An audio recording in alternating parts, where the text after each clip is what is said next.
meron na tayong pork. Adobong puti na po natin yan. Adobong puti, walang toyo, wala pong ano.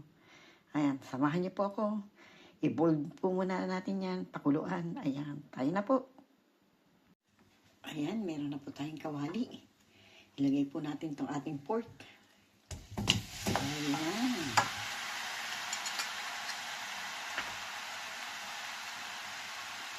Ayan na po. Lagyan natin yung ating pork. At lagyan po natin ng isang basong tubig. Lagyan po natin ng asin.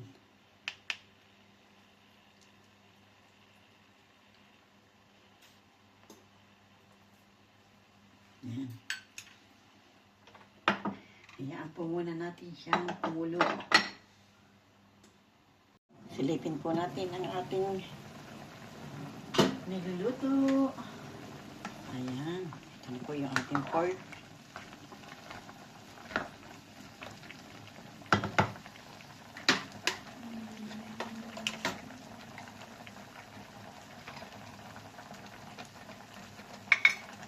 Lagay po natin ang ating onion and garlic.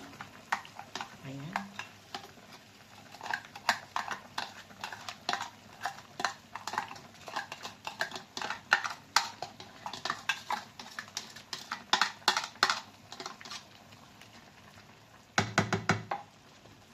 Ayan po.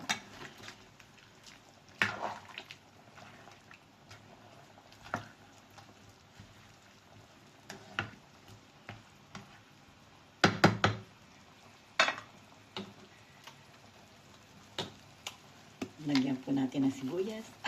Ay, na sibuyas na paminta, nagbuhos. Uy, my God.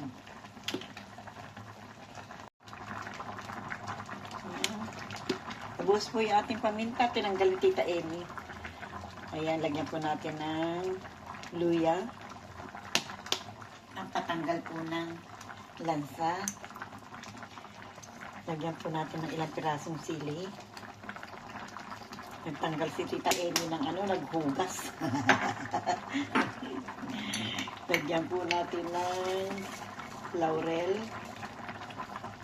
Ayan, lagyan po natin ng laurel.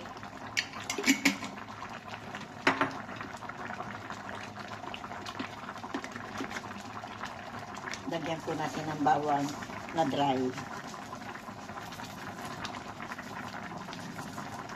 Ayan, ang ating pork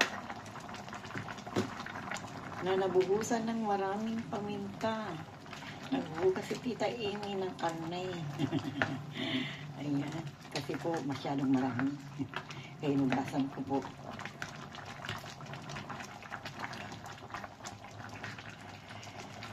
Ayan po ang ating karne.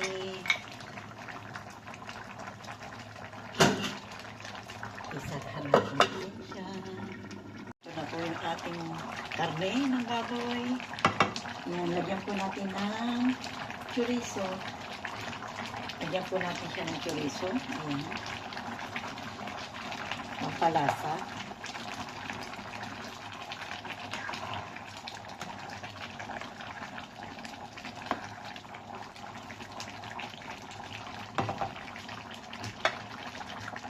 Ito na po yung ating karne.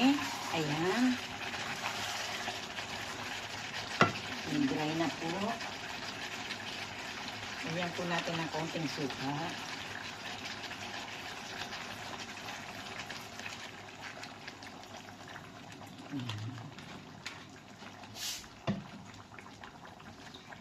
At muli po natin siyang takpan.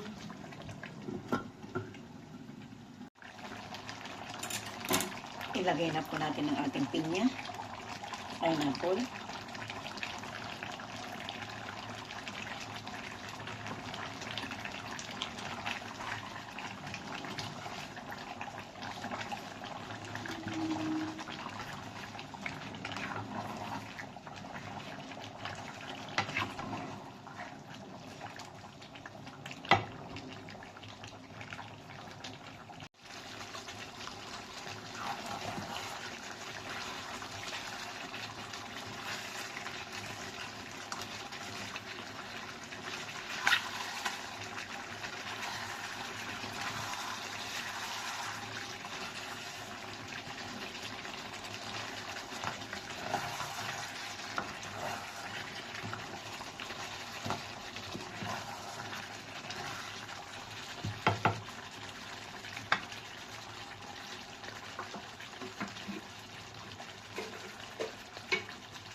Lagyan po natin ng chicken cubes.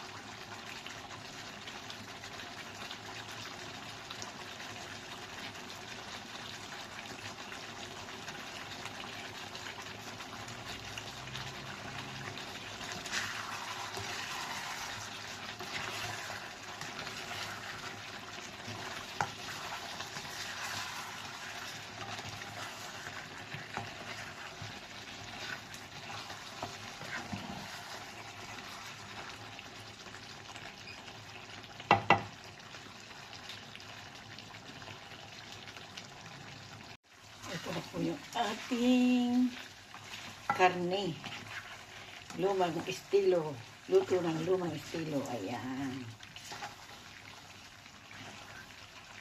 Luto na po yan. Transfer na po natin.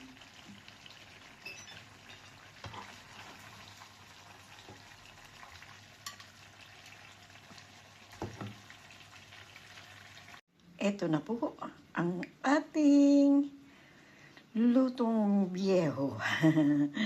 Ayan, yan po ang lumang estilo ng pagluto ng karne ng baboy na walang suka, walang toyo. Ayan. Para ma-preserve natin ang ating karne. Ayan, ganyan po ang pagluto noon dahil walang frigidaire, wala lahat. Ayan. Samahan niyo po ako, pagsaluhan natin.